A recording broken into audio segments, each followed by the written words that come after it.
Good morning, student. Myself Kuldev Singh, as a physical education teacher from विश्वास नवसारदा public school भूना। तो प्यारे विद्यार्थियों, जो हमारा चैप्टर चला हुआ है +1 के लिए कि लेसन हमारा जो 4 है चैप्टर की योग, जो आपको पीछे लास्ट टॉपिक में समझाया गया था कि योग क्या होता है, योग के क्या महत्व है और योग के कौन से अंग है। अंगों के अंदर एक आसन आया था हमारा कि जो आसन है तो क्या होता है, जो हमारा 3rd टॉपिक था। तो आपको आज आसन करवाए जाएंगे, वृक्षासन, ताड़ासन, गरुड़ासन, त्रिकोणासन और पाद हस्तासन। ये आपको अभी आसन की क्रियाएं आपको करवाई जाएगी। हमारे जो शिष्य है अनिल कुमार, जो आपके स्कूल के अंदर 10th क्लास का विद्यार्थी है, यह सभी आसन आपको अभी करके दिखाएगा कि जो वृक्षासन है वो क्या होता है, कि ताड़ासन है किस प्रकार की उसकी आकृति होती है, मुद्रा किस प्रकार की होती है, गरुड़ासन की मुद्रा किस प्रकार की होती है।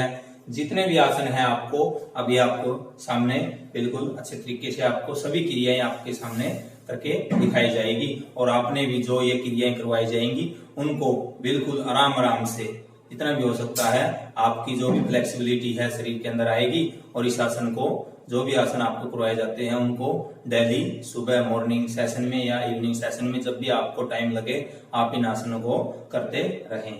धन्यवाद। आपके सामने अनिल कुमार। सबसे पहले हम जब भी आसन वगैरह करते हैं या कोई भी योगा वगैरह करते हैं या कोई एक्सरसाइज या कोई गेम्स वगैरह करते हैं, उसके लिए हमें वार्म अप होना बहुत आवश्यक है। अगर हम वार्म अप होंगे अच्छी तरीके से तो हम जो भी एक्टिविटियां करेंगे उसको आसानी से कर सकते हैं। हमारी मसल्स के अंदर या मांसपेशियों के अंदर किसी भी प्रकार का कोई खिंचाव नहीं आएगा। तो जो भी एक्सरसाइज करनी है उससे एक्सरसाइज से पहले हमें प्रॉपरली वार्म अप होना बहुत आवश्यक है। तो जब भी हम अलग अलग एक्सरसाइज है, जैसे अभी करने लग रहा है इस एक्सरसाइज को साइकिलिंग एक्सरसाइज, जैसे साइकिल की तरह हम चलते हैं ऐसी एक्सरसाइज बोला जाता है। तो ये हमें जो हमारी मसल्स वगैरह है उसको वार्म अप कर देता है, हमें किसी भी प्रकार की कोई दिक्कत नहीं होती। जो हमारा ब्लड सर्कुलेशन है वो अच्छे तरीके से चलता रहता है। तो इस एक्सरसाइजों के बाद में हम आपको जो भी हमारे आसन हैं उनकी क्रियाएं करवाते रहेंगे। फिर आपको अब ये शोल्डर स्ट्रेचिंग है, जैसे हमारे जो कंधे वगैरह हैं उनको स्ट्रेचिंग की जाती है। हाँ, फिर इसको फ्रंट रोल बोला जाता है। रोल आप अगर अच्छे तरीके से हो तो आप फ्रंट रोल वगैरह कर सकते हैं, जिसको आप देसी भाषा में कलाबादी बोलते हैं। तो आप फ्रंट रोल वगैरह या बैक रोल भी होता है इसी में, फ्रंट रोल बैक रोल जो भी आप कर सकते हैं। ये हमारी लचक को बहुत ही अच्छे तरीके से करता है, हमारे शरीर के अंदर लचक पैदा करता है। हमारी जो कमर की लचक होती है बहुत ही अच्छा यह है एक्सरसाइज कर देती है। अब इन एक्सरसाइज के बाद में अब हम शुरुआत करते हैं हमारे आसन की, कि वृक्षासन। कि वृक्षासन क्या होता है। वृक्षासन एक पेड़ की तरह इसकी आकृति होती है, आप इसको एक पेड़ की तरह बना सकते हैं। हाँ जी। तो सबसे पहले अपने राइट पांव को ऊपर उठाइए, उसके बाद में अपने दोनों हाथों को बिल्कुल आसमान की तरफ और दोनों हथेलियां आपस में जुड़ी हुई और सामने की तरफ अपने अंदर सांस भरते हुए इस आसन को करना है। और मुंह के द्वारा अपने जो भी सांस वगैरह लिया आपने उसको बाहर निकालते रहना है। अब इस आसन को लगभग आपने कम से कम 30 सेकंड 40 सेकंड तक करते रहना है। उसके बाद में आप इस आसन को पहले राइट पांव पे था, अब लेफ्ट पांव पे उसी तरह से अपने लेफ्ट पांव को उठाएंगे और अपने घुटने के ऊपर पंजे को रखते हुए दोनों हाथों को आपस में ऊपर की तरफ नाक के द्वारा सांस लेते हुए जोड़ते रहेंगे। तो जो ये आसन है वृक्षासन, इससे करने से हमें जो हमारे शरीर की मांसपेशियां हैं उनके अंदर खिंचाव में मदद करता है। हमारी जो रीढ़ की हड्डी को आराम प्रदान करता है। इस आसन करने से हमें जो हमारी रीढ़ की हड्डी है वह मजबूत बनती है। जो हमारा संतुलन है उसमें सुधार करता है कि हम एक पांव पे खड़े होकर भी अपने पूरा जो बॉडी वेट है उसको कर सकते हैं। यह आसन एकाग्रता और इच्छा शक्ति में हमारी सुधार करता है। यह शारीरिक मुद्रा में सुधार करता है कि हमारी जो फिजिकल एक्टिविटी है उसके अंदर भी सुधार करता है, हमारे बैलेंस बनाता है। जो हमारी कमर है उसका अंदर जो भी दर्द वगैरह है उसको भी यह आसन दूर करता है, और हमारा जो शरीर और मन पर बेहतर नियंत्रण में भी यह बिल्कुल हमारी मदद करता है। अगर हम कोई भी आसन है उसके लिए सावधानियां होती है कि हमें भी सावधानियां भी बरतनी चाहिए कि जब जैसे हमारे रक्तचाप है या हृदय से हम पीड़ित हैं तो हमें इस आसन का अभ्यास नहीं करना चाहिए या हमें डॉक्टर वगैरह की सलाह लेनी चाहिए। जो भी आसन है उसको बिल्कुल आराम से करेंगे, कोई जल्दबाजी उसके अंदर नहीं करनी है। तो ये है वृक्षासन की पोजीशन। हमारा नेक्स्ट आसन है ये ताड़ासन, कि हम एक ताड़ के वृक्ष की तरह अपनी जो शरीर की पोजीशन है उसको बनाएं, कि जैसे ताड़ का पेड़ होता है उस प्रकार हम आसन को बनाएं। इसकी मुद्रा के नाम से भी इसको जाना जाता है। यह एक कठिन आसन करने से पहले हमारे शरीर को गरमाना बहुत आवश्यक है, कि हम अपनी गर्दन वगैरह को या शोल्डर वगैरह को आप एक्सरसाइज वगैरह गरमा सकते हैं ताकि आप इस आसन को अच्छे तरीके से कर सकें। तो इसकी आकृति के लिए आप अपने अंदर हवा भरते हुए दोनों हाथों को आपस में कंघी करते हुए,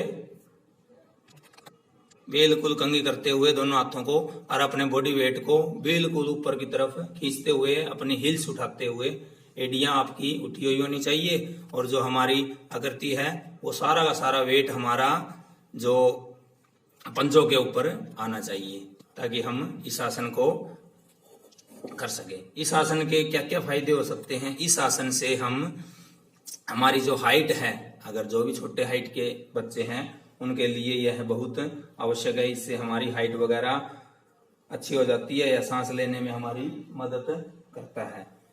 यह अंग विनाश में भी सुधार करता है। अगर हम इस आसन को करते हैं तो यह हमारे अंग विनाश यानी हमारे जो अंग हैं उसके अंदर कोई भी किसी भी प्रकार की रुकावट है तो वह दूर कर सकता है। हमारी जांघे, घुटने, टखने जो भी है इस आसन से मजबूत हो सकते हैं, और हमारे जो नीति में वगैरह पेट वगैरह की जो भी बीमारियां हैं इस आसन से दूर हो जाती है। जो हमारे चपटे पांव हैं, कई बार क्या होते हैं हमारे पांव बिल्कुल चपटे होते हैं, जैसे हमारे पांव के बीच में कोई आरक वगैरह नहीं होती, तो यह आसन करने से हमारे पांव में आरक वगैरह भी अच्छे हो सकती है। तो इस आसन से है कि हमें भोजन करने के बाद में कोई भी आसन नहीं करना चाहिए। यह हमारी जो कब्ज होती है उसके अंदर भी राहत दिलाता है। इस आसन को करने से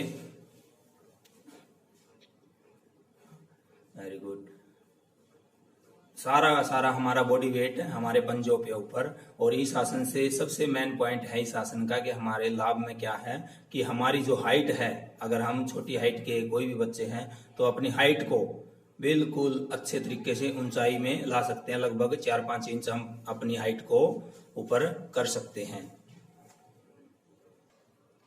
अब इसके बाद में हम गरुड़ासन की स्थिति करके दिखाते हैं आपको कि जो गरुड़ासन है वह क्या होता है। जो गरुड़ासन है इसकी मुद्रा एक चील के समान होती है, जो एक गरुड़ पेड़ है जो हमारे संस्कृत भाषा से लिया गया है।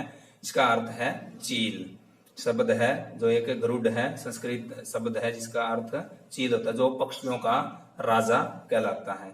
तो इसकी आकृति हम अब करते हैं कि इसकी आकृति अब एक चील की तरह की होती है।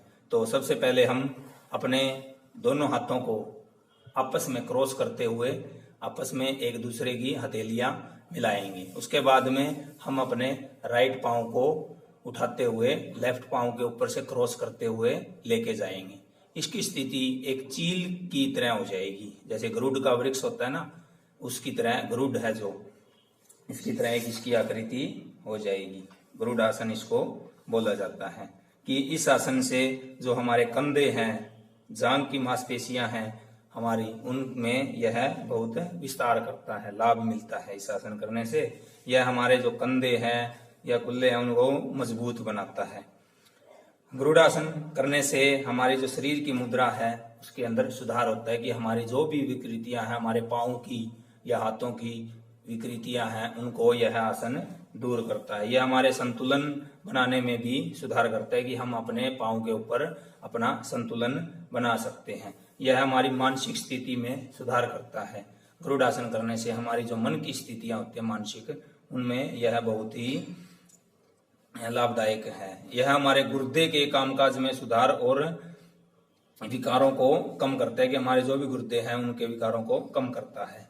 कोई सभी आसन है, इसके अंदर भी सावधानी है कि हमें क्या क्या सावधानियां रखनी चाहिए। टखने, घुटने और कंधे में समस्या हो तो यह आसन हमें नहीं करना चाहिए या बहुत कम करना चाहिए। अगर हमारी जो विकृतियां हैं हमारे घुटनों के अंदर, उसको हम इस आसन के द्वारा दूर कर सकते हैं। फिर इस आसन को बिल्कुल जैसे आपने पोजीशन में गए थे उसी तरह आप बिल्कुल आराम आराम से रिलैक्स हो सकते हैं।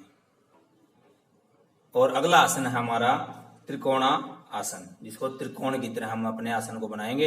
इसमें सबसे पहले हम अपने दोनों पाँव को खोलेंगे। कम से कम हमारा फासला है जो पाँव का कम से कम 3 या 4 फुट का लगभग होना चाहिए, जो हमारी हाइट होती है।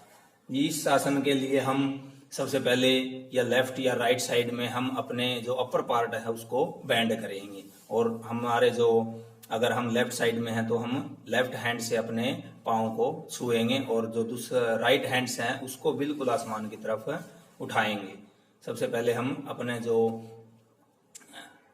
लेफ्ट हैंड है उसको अंगूठे से टच करेंगे टो से, और जो हमारा और हम बिल्कुल जो हमारा राइट हैंड है उसकी तरफ देखेंगे। यह हमारी त्रिकोण आसन की स्थिति है, एक त्रिकोण मुद्रा है, जैसे हम त्रिकोण की तरह हैं। तो यह आसन हमारे जो वजन वगैरह है, जो भी मोटापे से ग्रस्त हैं, जो भी सबसे ज्यादा मोटापा है जिसके अंदर या साइड के अंदर चर्बी वगैरह चढ़ी होती है, तो यह आसन बहुत लाभदायक है। जो हमें पेट के अंदर जलन वगैरह होती है, कई बार क्या होता है हमारे शरीर के अंदर जलन हो जाती है, फिर इस आसन को हम राइट साइड में ऐसी ही आकृति में त्रिकोणासन में करेंगे। जो हमारी रीढ़ की लचीलापन है इसको भी यह आसन बहुत बढ़ाता है। जो हमारे कंधे हैं उनको मजबूत करता है। हमारी जो कमर के निचले का हिस्सा है वह मालिश होती है और हिस्सों को मालिश होती है, उन्हें मजबूती मिलती है। अगर हम तो भी पाँव वगैरह है इससे है मजबूत, घुटने हैं मजबूत हो जाते हैं, जो पीठ है, कंधे हैं, सभी क्या है हमारे इस आसन से मजबूती आती है। हमारी चिंता और तनाव कम होता है। इस एक्सरसाइज को एक बार फिर देखिए। जो भी एक्सरसाइज है या आसन है आप उनको लगातार आराम आराम से बिल्कुल रिलैक्स पोजीशन में लगातार करते रहें। लगभग एक आसन को आप 5-6 बार उस आसन की पोजीशन में आप रहें। हमारी जो पैरों को मजबूत करता है, जांघों को मजबूत करता है। और कई सावधानियां भी हैं कि हमें कौन सा आसन नहीं करना चाहिए या करना चाहिए। जैसे हम त्रिकोणासन है अभी, यह अगर हमारे दिल की बीमारी है तो हमें इस का आसन को करने के लिए हमें दीवार का सहारा लेना चाहिए या हाथ उठाने से बचना चाहिए। जो हमें इस आसन को करने से हमारी जो रक्तचाप है वह बढ़ सकता है, तो हमें रक्तचाप के मरीजों को यह आसन नहीं करवाना चाहिए। फिर हम बिल्कुल आराम से जिस प्रकार हम स्थिति में गए थे तो इस स्थिति में ही हम बिल्कुल रिलैक्स अवस्था में हो जाएंगे। तो अब नेक्स्ट आसन है हमारा पाद हस्तासन, जिसको पाद हस्तासन के नाम से जाना जाता है। सबसे पहले हम इस आसन को करने के लिए हम अपने दोनों हाथों को ऊपर की तरफ उठाएंगे, आसमान की तरफ, अपने शरीर के अंदर हवा भरते हुए। नाक के द्वारा हमने अपना सांस लेते रहना है और अपने अपर पार्ट है उसको नीचे की तरफ बेंड करते हुए अपने जो जमीन को टच करना है और फिर अपने फोरहेड को, जो अपना माथा है, उसको घुटने से मिलाने की आपने कोशिश करनी है। वेरी गुड, बहुत अच्छे। जैसे यह पोजीशन आपकी जो हमारी लचक है, अगर हमारी कमर के अंदर बिल्कुल फ्लेक्सिबिलिटी है तो इस आसन को हम कर सकते हैं। लगभग 30-40 सेकंड तक इस आसन को करते रहना चाहिए। फिर हम दोबारा फिर रिलैक्स पोजीशन में होने के बाद में फिर आप दोबारा से इस आसन को रिपीट कर सकते हैं। इस आसन को करने से हमारा जो शरीर है बहुत ही लचीला बन जाता है। हमारे शरीर के अंदर क्या है बिल्कुल लचक आ जाती है। यह पीठ तथा टांगों की मांसपेशियों को, जो हमारे जो पीठ है उसकी मांसपेशियां और जो हमारे पाँव की मांसपेशियां बिल्कुल खिंचाव आ जाता है इस आसन करने से। और जो हमारे पेट की वसा है उसको भी यह आसन बहुत घटा सकता है, कि हमारे पेट के अंदर जितनी भी वसा फैली हुई है उसको घटाता है। और हमारा जो पाचन है उसको बढ़ाता है, कि हम जो भी, कई बार क्या होता है किसी को भूख वगैरह नहीं लगती, तो इस आसन करने से बहुत ज्यादा भूख भी लग जाती है। जो कब्ज है उसकी भी यह सहायता करता है या दूर करता है। जो हमारे पेट के अंदर जितनी भी बीमारियां हैं सभी को यह आसन दूर करता है। और जो हमारा रक्त प्रवाह है उसके अंदर सुधार करता है। कई बार क्या होता है सावधानियां भी करनी चाहिए जो भी आसन है हमें उसको करने से, कि हर आसन के लिए सावधानियां और उसके जो बेनिफिट हैं वो सभी आसनों के अंदर मिलते हैं। जिस प्रकार व्यक्ति की पीठ दर्द होती है तो हमें इस आसन को नहीं करना चाहिए। कई बार क्या होता है हमारे पीठ में दर्द है फिर भी हम इस आसन को करते हैं और पूर्ण रूप से आगे नहीं झुका जाता, तो यह आसन नहीं करना चाहिए। हाँ, अगर हमारे यह आसन अगर थोड़ा थोड़ा करना चाहिए, कि हम थोड़ा सा झुकें फिर थोड़ा सा अगले दिन थोड़ा सा झुकें, तो इस आसन को पूरा कर सकते हैं। इस आसन को अपने फोरहेड को बिल्कुल घुटने से जितना हो सकता है आप आराम आराम से अपने शरीर के अंदर फ्लेक्सिबिलिटी ला सकते हैं। इसके बाद में आप बिल्कुल रिलैक्स पोजीशन में, जिस प्रकार से आपने आसन किया है जो भी, उसी प्रकार आराम से बिल्कुल रिलैक्स पोजीशन में आप आसन की समाप्ति कर सकते हैं।